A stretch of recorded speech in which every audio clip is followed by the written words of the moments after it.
All right, so are you ready for a deep dive into a relationship drama with kind of a twist? Oh, yeah. Hit me. We are exploring this play, Benjamin Mary. Okay. And I'm already pretty intrigued by the format. It's Yeah. not your typical Yeah. linear storytelling. Right. Exactly. It's like we're getting all these different perspectives on Yeah. the same relationship, but like across like time. Right. So we meet three different versions of Mary. We got Mary at 25, we got Mary at 50, and we got Mary at 75. Oh, wow. And each of these Marys is kind of reflecting back on their marriage to Benjamin. Okay. And of course, we hear from Benjamin himself. Okay. But then there's this other character called Flirt, who seems to kind of embody all of like Benjamin's hidden desires. Oh, that's interesting. Yeah. So Act 1 opens with this Yeah. very youthful, almost naive Mary at 25. Right. And she is just completely enamored with Benjamin. Uh-huh. She sees his ambition and independence as, like, incredibly attractive. Yeah, yeah. He's working hard in real estate. They've just bought a house. And Chet are just bubbling with excitement about starting a family. Yeah. But even in this honeymoon phase, though, like right. right under the surface, there are like these little cracks. Okay. The play very subtly kind of highlights Yeah. that it was Mary's parents that actually financed the down payment on their home. Oh. Yeah. It seems like just a small little detail. Right. But it hints at a potential imbalance of power Oh, interesting. in the relationship. Oh. Like down the line, is this financial dependence going to become a point of friction? Right. You know? Oh, for sure. Yeah. And then there's Mary at 75. She's kind of like lurking in the background. Yeah. Already tinged with regret, you know? Yeah. Even questioning why she didn't leave the marriage, like way sooner. Oh, wow. So it's giving us... It creates this sense of foreboding. Yeah. Like, we're watching a car crash in slow motion, you know? Yeah. We know that this happy beginning isn't going to last. Right, right. It's such a clever way to draw the audience in. You know, we're immediately aware that things are not going to go smoothly for these two. Yeah. And it makes you start to question every interaction, Yeah. every choice they make, even in those early years. Right, like, is he always like this, or was she just blinded by, you know? Yeah. Did Benjamin always have this kind of dismissive streak, or did Mary just not see it because she had those rose-colored glasses on? Yeah, exactly, because even in Act 1, Benjamin's voice has this this pride in his Yeah. financial success, almost like a Called arrogance. yeah, a little arrogance about it. Mm-hmm. And he seems to just brush aside Mary's emotional needs. He's so focused on proving himself, Yeah. on building this image of being a self-made man, Right. that he's almost blind to, like, the emotional side of Yeah. their relationship. And then you throw Flirt into the mix. All right. This almost ethereal figure Yeah. that kind of, like, dances around Benjamin. Yeah. It adds another layer to his character, you know? Totally. It's Right. like Flirt is this Yeah. physical manifestation of his, like... Temptation. Yeah, temptation. These like- desires that he's trying to keep down, you know? Yes. Yeah. It's subtle, Uh-huh. but it's definitely foreshadowing some trouble under the surface. Oh, yeah.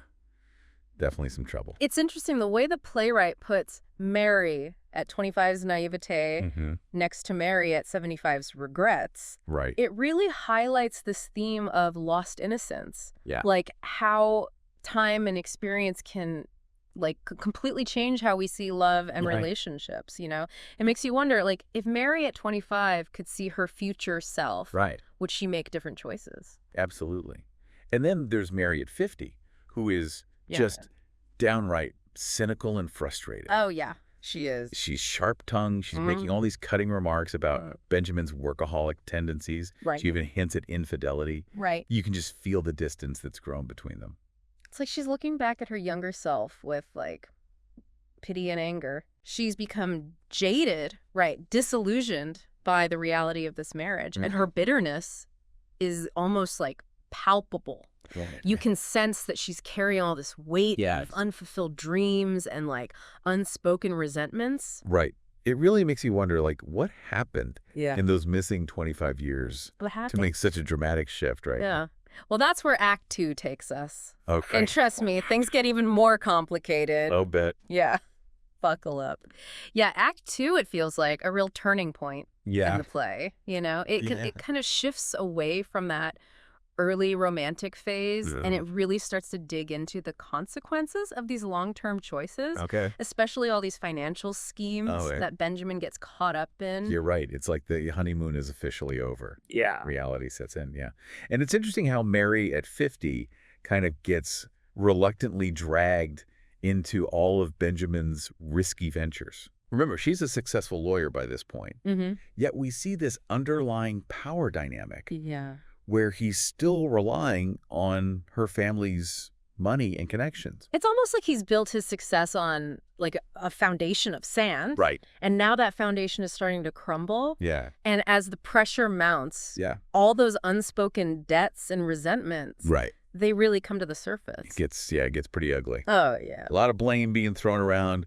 Both of them are pointing fingers at each other Right. for their unhappiness. It's like they're trapped in this vicious cycle of accusation and resentment. It's messy, right? The play does not shy away from like the messiness of a long-term relationship. It shows how years of unmet needs and unspoken frustrations can like build up and eventually explode. Yeah, and it's not just them, right? No. Their kids, too. It affects their children. Become casualties of this whole breakdown. Yes. There's this one part I remember where Mary at 50 talks about longing to be present for her children to break this cycle of emotional distance that she experienced with her own mother. But she feels pulled in so many different directions. Right, she's trying to hold everything together. Yeah, be the perfect wife. Right. The perfect mother, the perfect lawyer. Yep. All while dealing with Benjamin's increasingly like erratic behavior. Right. And he's so consumed by his pursuit of more. Right. You know? More money, more success. Yeah. That he's completely blind to the emotional toll it's taking on everyone around him. It's sad. I found myself like feeling frustrated with him. Yeah. But then I also wondered if like maybe that drive for success comes from like some deep-seated insecurity. Right. Like he's trying to prove something, not just to the world, but to himself. Yeah. Yeah. That's such a good point. Yeah. I think there's definitely like an element of that going on. Yeah. He's trying to fill some void, right? With possessions, with achievements. Yeah. But ultimately, like, it's never enough. Right. You know, it's a futile pursuit. Yeah. Yeah. And in this environment of just like disillusionment and mounting tension, Mary at 75 reveals this like surprising twist. Dum dum dum. She had an affair. That's where the play takes on, like this whole other dimension. Right. It's not just a story about failing marriage. Right. It becomes a story about personal liberation and defying expectations. Exactly. And she describes it not with shame, but with a sense of freedom and self-discovery. It's like she's reclaiming her agency, Right. breaking free from the constraints of being the dutiful wife, you know? Yes. And she even encourages Mary at 50 to embrace pleasure and independence. Like she's trying to rewrite the script of her life. Right. Yeah. Yeah. Yeah. She challenges the whole narrative of the wronged wife. Right. She's not playing the victim. She takes control of her own happiness, even if it means going against societal norms. Right. It's a really powerful statement. It is. And it makes you question, like, those societal expectations, right? Like all the pressures that are put on women. Especially in long-term relationships. Especially in long-term relationships, yeah. It's a reminder that we have the right to prioritize our own needs and desires. But then, just when you think you're starting to understand these characters, Yeah. the play throws another curveball. Yeah. Benjamin's financial world comes crashing down. It all falls apart. Yeah. This is like the moment of truth for Benjamin. Right. Everything he's built, you know? Right. This whole identity he's created for himself as a successful self-made man, Yeah. it all collapses. It's almost like his facade crumbles. Yeah. And you see this vulnerable, insecure man beneath. Yeah. What surprised me is that Mary, at 75, Right. despite everything, steps in to help him. It's a moment of grace, you know? Yeah. Forgiveness. She uses her legal expertise to kind of navigate this financial mess and even offers him emotional support. It's like she sees past his flaws, past the hurt and resentment, and recognizes his humanity. Right. It's like a testament to the power of their connection, even if it's been buried under, layers of pain and disappointment. Right. And in this shared crisis, they both seem to confront the consequences of their actions, right? The missed connections, the influence their families had on their choices. It's like a lot of reflection going on. There's regret, of course. Right. But also a little bit of acceptance, I think, understanding. They start to see each other with new eyes. And then just when you think you have it all figured out, the play does something totally unexpected. Throws us for another loop. It circles back to Mary at 25. Full of hope and optimism. Oblivious to the roller coaster that awaits her. It's brilliant. It creates this sense of cyclical inevitability. History is just going to keep repeating itself. It leaves you wondering, is Mary doomed to make the same mistakes? Or, armed with the knowledge of her older selves? Maybe she'll choose a different path. It's kind of heartbreaking, isn't it? That ending with Mary at 25. Knowing, what we know now about the journey she has ahead of her, it makes you think about the choices we make when we're young. And how those choices can, ripple through our lives. Absolutely. And the play leaves us with this question, can we actually break free from those patterns? Or are we all just doomed to repeat, the mistakes of our past? It makes you think about this whole concept of emotional debt. How Benjamin kind of operates under this assumption that he can buy his way out of anything. Whether it's guilt or responsibility. Like a real emotional connection. Or a genuine emotional connection, It's like he's constantly writing checks that his heart can't cash. Exactly, And then you have Mary, on the other hand.